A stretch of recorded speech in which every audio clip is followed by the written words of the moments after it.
You know you are very popular on Facebook. Me? Yes.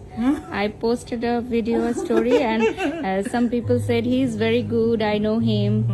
Singapore, Malaysia বা Thailand গেলে যে কাজটা আমি প্রতিদিন রাতে করাই সেটা হচ্ছে ফুট মাসাজ। যদিও থাইল্যান্ডের মতো ফুট মাসাজ আমি বেস্ট কোথাও পাই নাই, তবে হ্যাঁ মালয়েশিয়াতে কিছু কিছু জায়গায় চাইনিজ সিস্টেমে অনেকে চাইনিজরা মাসাজ করে থাকে, সেটা আমার কাছে খুব ভালো লাগে। এছাড়া সিঙ্গাপুরেও কিছু কিছু জায়গা আছে যেখানে ফুট মাসাজটা আমার পছন্দ।